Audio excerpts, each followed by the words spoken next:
Right, let me explain what's been going on here. These steps, under these steps we felt all the way down, all the way down, all the way down. We was told to stop our felt there, come down the riser and bring it 200 mil down. From here all the way across there, and all this area is gas membrane. All this area and all under there is gas membrane. Under the echo drain is gas membrane. Gas membrane terminates all the way up this ramp. This is all gas membrane, and our felt terminates along this line. That is all felt. We was told to stop the felt here. From here down, that area is gas membrane. We bring our felt down the steps, terminate on the upstand. They bring their gas membrane across and terminate against our felt, on top of our felt. We told them we can't go on top because it'll melt the membrane. So we finished our felt there, they terminate against our felt. Water is running down underneath the slabs behind the gas membrane. This whole area is filled with polystyrene blocks. This whole area is filled with polystyrene blocks with a plastic membrane on the top of the blocks. The water, I feel, is getting in all the way along here. In this corner, water's running underneath these steps, gas membrane up against that upstand. So this area is gas membrane up here and gas membrane up there. I don't know how they terminated. Under these doors, this is all gas membrane. Around this plinth, it's gas membrane. Up there is polystyrene. No felt whatsoever along here. This runs down a slope to the surface drain. There's the surface drain. Both these drains would have had to been cut through the plastic membrane to allow the water to get through to the drain below. I don't know how that was terminated, but a lot of water runs down here, gets in along this line here. The gas membrane is under here. When the gas membrane was laid, it wasn't protected, took loads of foot traffic. There was quite a few holes in it. This was pointed out to them. So this is all gas membrane from here to here and all up there. This whole area is all gas membrane.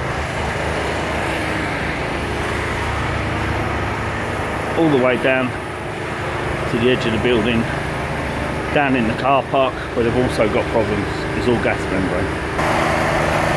But the gas membrane comes from over by them steps, across here, under here, terminates there. There you can see the gas membrane that sits on top of the wall, and that's where our felting starts. All we felted is from there across to there with a downturn there. Now all along there, right the way up, is all blistering and filling with water. The water is coming from behind there, down behind under the polystyrene and pushing through the breeze block wall. Hence the pressure that's lifting the felt up.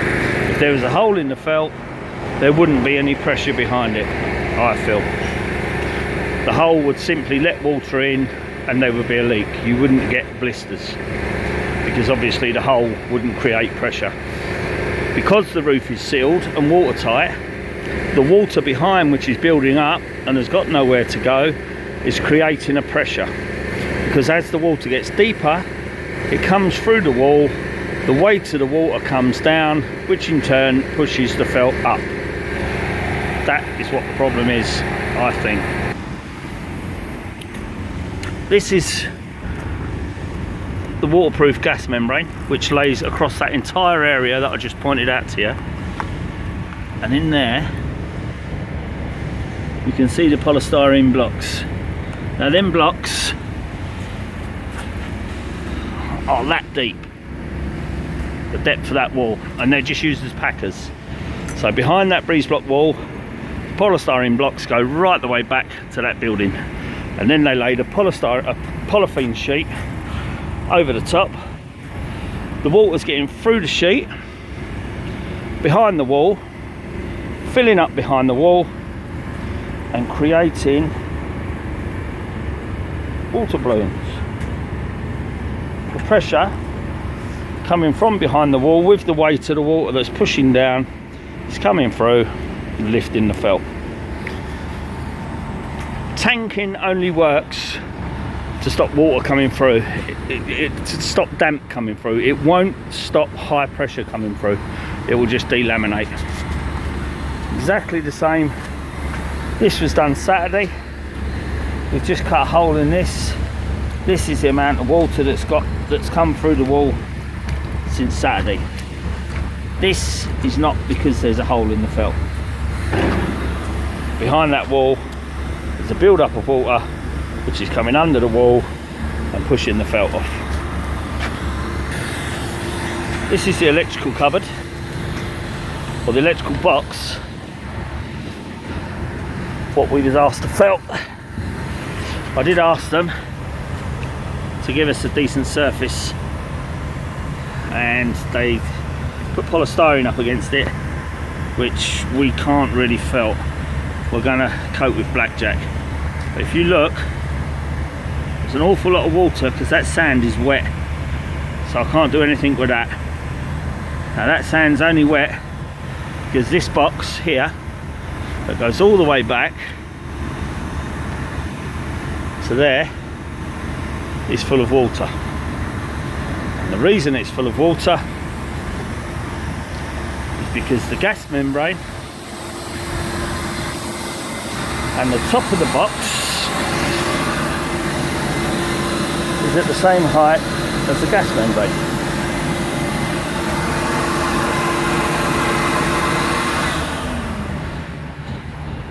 The gas membrane should have come out here, and the whole top of the box should have been done in gas membrane with a downturn.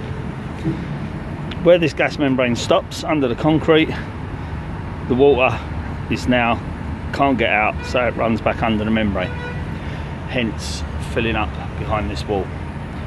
The gas membrane needs extending over the felt. We cut this patch out to relieve the water pressure, because this whole area, as you can see, water is oozing out from under that block. There's a hole core drilled in there, and it's water just dripping out of the hole. So there's water behind that blockwork. Now it can't get through the felt because the water's actually coming out of the blockwork. It's not going into the blockwork. So the water is behind that wall, and it's getting in under the gas membrane. I hope that explains things.